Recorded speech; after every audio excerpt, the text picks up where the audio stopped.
Olá, queridos alunos do curso Professor Esther Santos. Estou aqui com vocês para mais uma aula e nós estamos na terceira videoaula hoje do módulo O Desenvolvimento da Terapia em Grupo.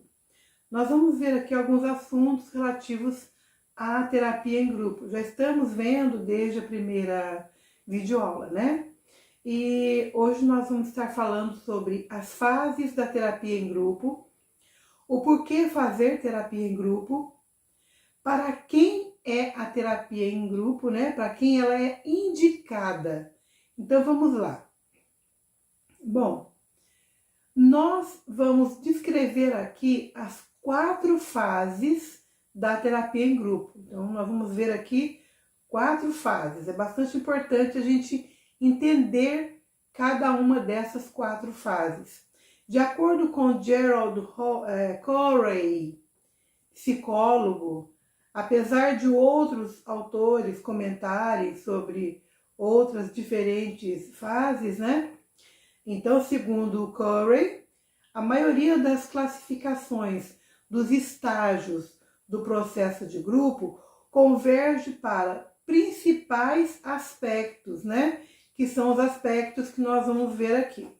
Então, segundo Corey, né, Gerald Corey, a primeira fase é a chamada de estágio inicial ou de orientação. Então, é o primeiro processo de iniciação aqui da fase da terapia em grupo. Vamos lá. Na fase estágio inicial ou de orientação, nessa fase, que é a fase de orientação em si, a terapia em grupo, ela se processa da seguinte maneira. A tarefa do terapeuta é estabelecer a confiança dos membros do grupo em relação a ele e aos demais participantes, né? Então, é importante que o terapeuta passe essa confiança para que os participantes do grupo terapêutico sintam-se seguros e confiantes para participar da terapia. As regras devem ser claras, tanto as explícitas quanto as implícitas. Por quê? Para que a autonomia e a sensação, o sentimento de pertencimento do grupo possam ser trabalhados, né? Então essa aqui é a primeira fase, né? A fase inicial, que é a fase de orientação. Então, qual é a parte importante aqui para saber nessa fase? É a questão da relação que o terapeuta vai ter com o grupo, né? Ele vai passar confiança para o grupo e também para os demais participantes. De que maneira, né? Então, ele vai estabelecer a confiança dos membros em relação a ele, terapeuta. Isso é bastante importante aqui, nesse primeiro contato, nessa primeira fase de orientação, e também a questão da confiança entre os demais participantes. A segunda fase, que é a fase da etapa da transição, após a fase inicial, os membros, né, podem ter dúvidas sobre os benefícios e que eles podem obter do grupo. Então, bem como o medo de se expor. Então, eles podem ter dúvidas da importância, do benefício de estar ali participando da terapia em grupo. E também eles podem sentir medo de se expor. É comum que conflitos entre os membros apareçam e a autoridade do terapeuta seja questionada. Então, essa fase da transição é uma fase bastante importante. A terceira fase é a fase chamada fase de trabalho. Nesta fase, segundo Corey, há uma coesão, ou seja, um entrelaçamento, uma aliança, né? Uma combinação entre os participantes, com base na abordagem de problemas específicos e nos conflitos que surgem no próprio grupo, né? O terapeuta pode desafiar os membros para avançar em direção aos objetivos terapêuticos, né?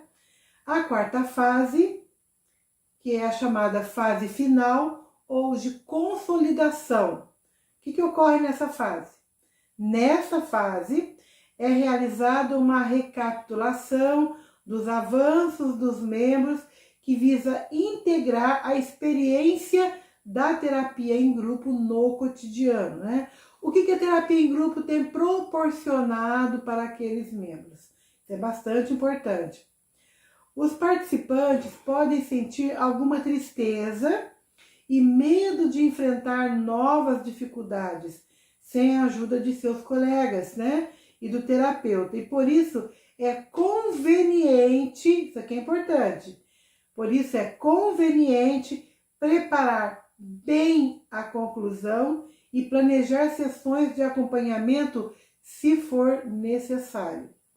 Então é muito importante que nessa fase de consolidação, ou seja, de conclusão, a fase final da terapia em grupo, é importante que a conclusão seja muito bem feita, para que todos os membros que durante o processo, né, da terapia se apegaram uns aos outros, porque são problemas semelhantes, então eles vão conversar, vão questionar situações e cada membro vai perceber que o seu colega tem um problema igual dele. Então, ainda que seja um grupo temático ou que seja um grupo livre, eles vão se identificar ali nos seus problemas, né?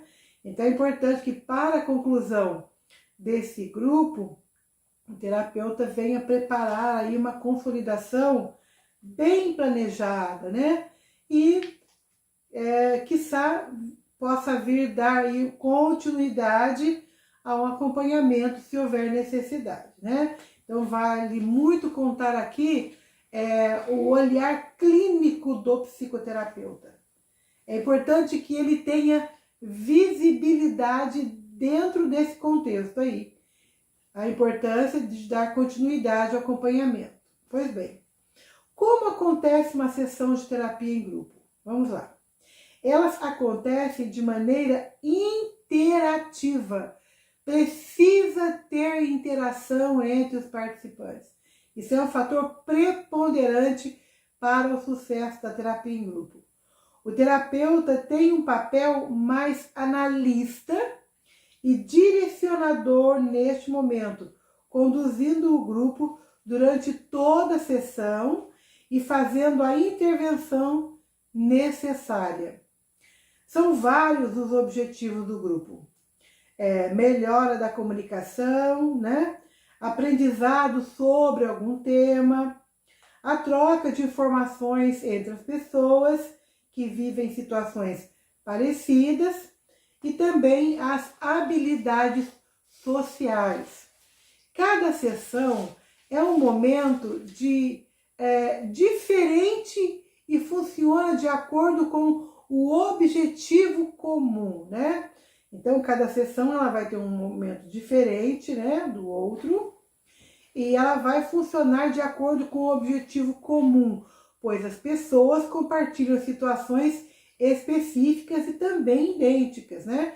As pessoas vão se identificar ali com os problemas, né, uns dos outros.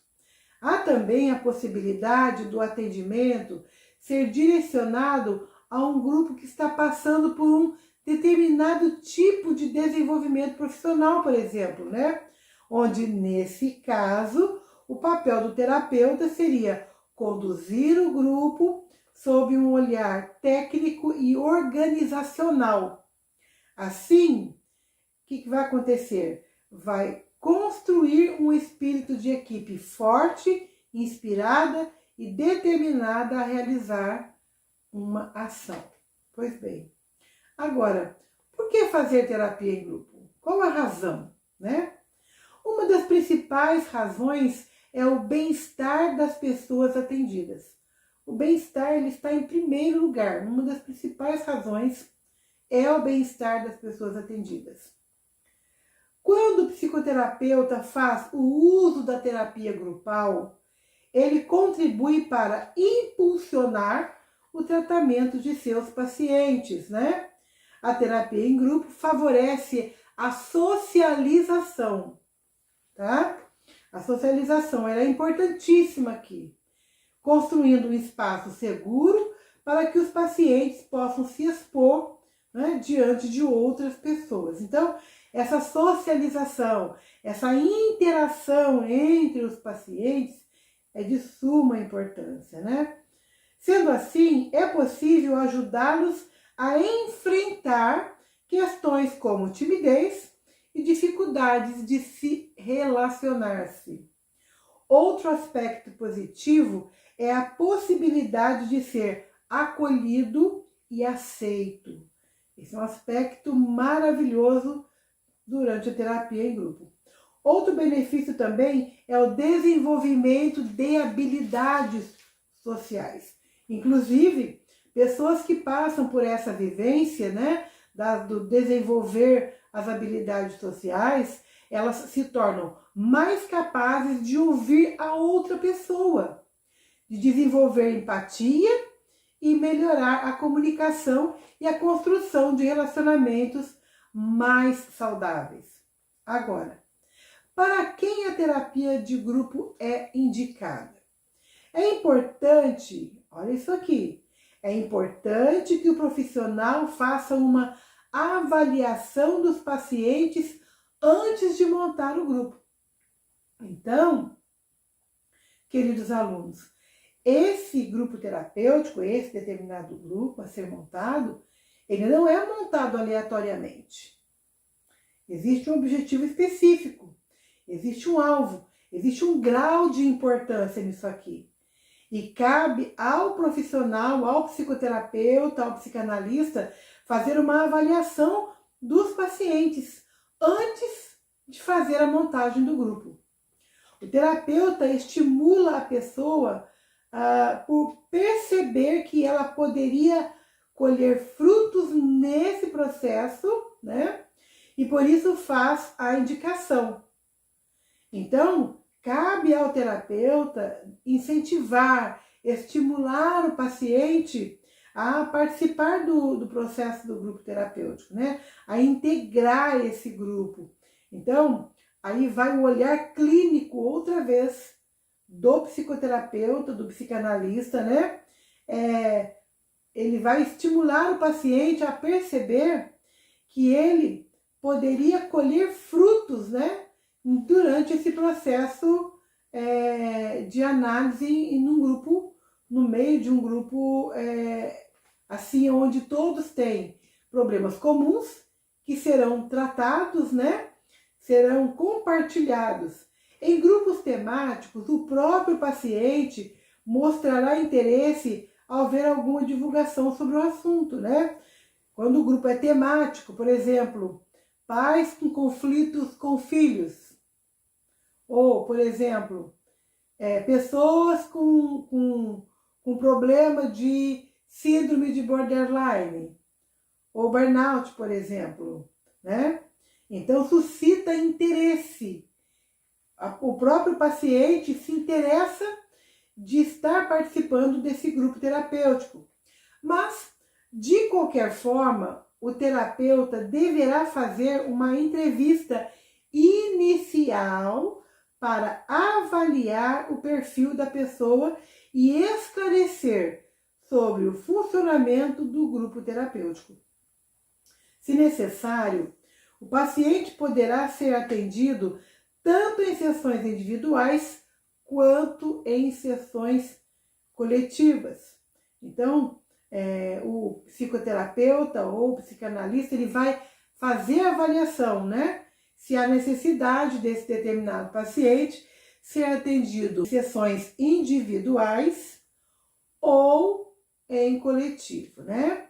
De modo geral, os principais aspectos a serem considerados para compor o grupo, né?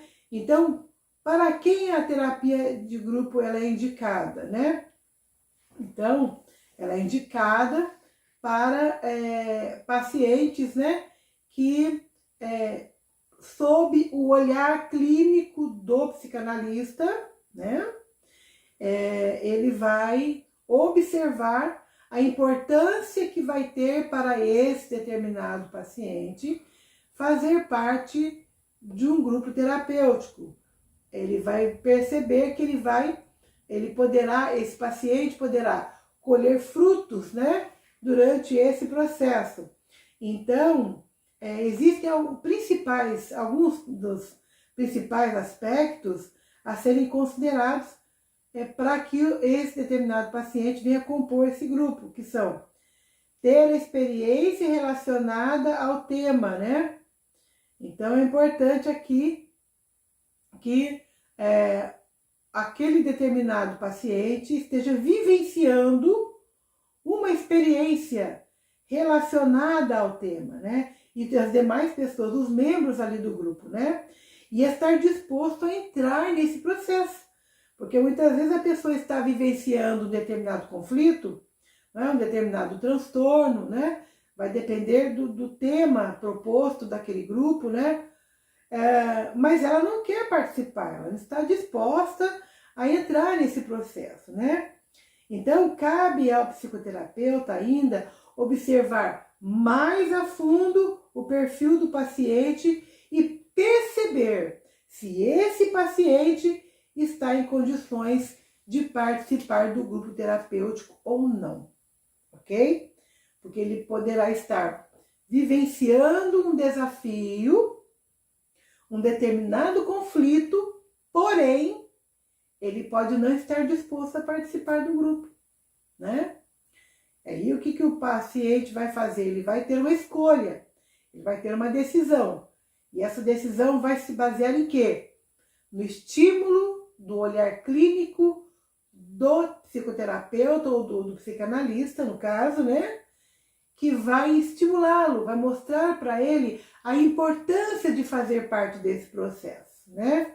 Então, no final de tudo, né, o profissional ele vai observar mais a fundo o perfil desse paciente. E aí ele vai perceber se esse determinado paciente está em condição de participar do grupo terapêutico. Eu espero que você tenha entendido. Qualquer dúvida, entre em contato com a tutoria, está bem? Eu estarei disposta a conversar, te orientar e tirar suas dúvidas, né, de forma individual. Então, eu fico por aqui e até a nossa próxima aula.